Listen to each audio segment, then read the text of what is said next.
بسم اللہ الرحمن الرحیم۔ السلام علیکم ناظرین، ایک قصہ بہت مشہور ہے کہ دو فرشتے بنام ہاروت اور ماروت امتحان کی غرض سے زمین پر اتارے گئے اور پھر ان پر وحی کے ذریعے جادو نازل کیا گیا۔ پھر وہ زنا، قتل اور شراب نوشی جیسے جرائم میں ملوث ہوئے۔ وہ لوگوں کو جادو سکھاتے رہے، بالآخر انہوں نے دنیا کا عذاب اختیار کیا اور ابھی تک وہ عذاب میں مبتلا ہیں اور بابل شہر کے کنویں میں اوندھے لٹکے ہوئے ہیں۔ مگر یہ سارا قصہ جھوٹ اور دشمنان اسلام کا خود ساختہ ہے کہ اللہ تعالیٰ نے ایسے کوئی دو فرشتے زمین پر نہیں اتارے اور نہ ہی وحی کے ذریعے ان پر جادو اتارا گیا۔ آج ہم آپ کو بتائیں گے اس اصل قصے کی، اس اصل واقعے کی حقیقت۔ ہاروت و ماروت دراصل دو بھائی تھے جن کے نام کچھ اور تھے، مگر وہ ہاروت اور ماروت کے نام سے مشہور تھے۔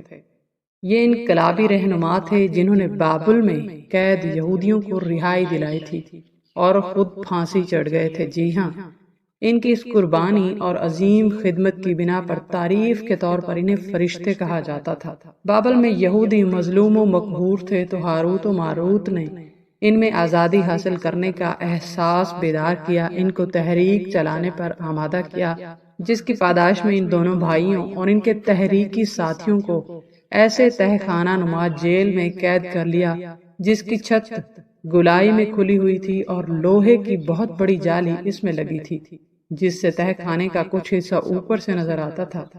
پہرے دار اوپر سے ہی نگرانی کر لیا کرتے تھے، جبکہ تہ خانے کے اطراف اوپر کی کھلی جگہ سے نظر نہیں آتے تھے۔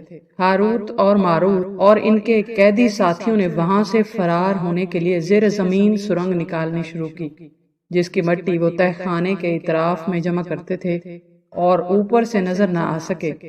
کئی راتوں کی محنت کے بعد جب سرنگ تیار ہوئی اور اس کا اگلا سرا باہر نکل گیا تو ہاروت اور ماروت نے روزانہ رات کو دو یا تین افراد کو فرار کرانا شروع کر دیا، تاکہ ایک دم اگر جیل خالی ہو گئی تو نگران اور فوجی تعاقب کر کے پکڑ لیں گے۔ لہٰذا روزانہ چند قیدی فرار ہوتے تھے۔ جس طرف سرنگ نکل کر جا کر نکل گئی تھی، اس کے سامنے ایک پہاڑی تھی جس کا نام سیہون تھا۔ فرار ہونے والے قیدی اس پہاڑی میں پناہ لیتے اور اس کی آڑ لے کر آگے روانہ ہوتے، اس لیے کہ دوسری طرف میدانی علاقوں میں جانے سے دیکھے جانے کا خطرہ تھا۔ اس طرح نکلتے نکلتے جب سب قیدی نکل گئے تو آخر میں ہاروت اور ماروت اس نیت سے ٹھہرے رہے کہ جو نئے قیدی جیل میں آ رہے ہیں انہیں فرار کراتے رہیں۔ چند دن تک ایسا ہوا، مگر پھر یہ راز فاش ہو گیا اور حکومت نے دونوں بھائیوں کو لوہے کی جالی سے لٹکا کر پھانسی دی۔ انہیں کئی دن تک لٹکائے رکھا اور یہودی جو باقی بچے تھے انہیں دکھایا گیا کہ اگر آئندہ کسی نے بغاوت کرنے یا آزادی حاصل کرنے کی کوشش کی تو اس کا بھی یہی انجام ہوگا۔ اس قربانی کی وجہ سے یہود ان دونوں بھائیوں کو فرشتہ بھی کہہ دیتے ہیں۔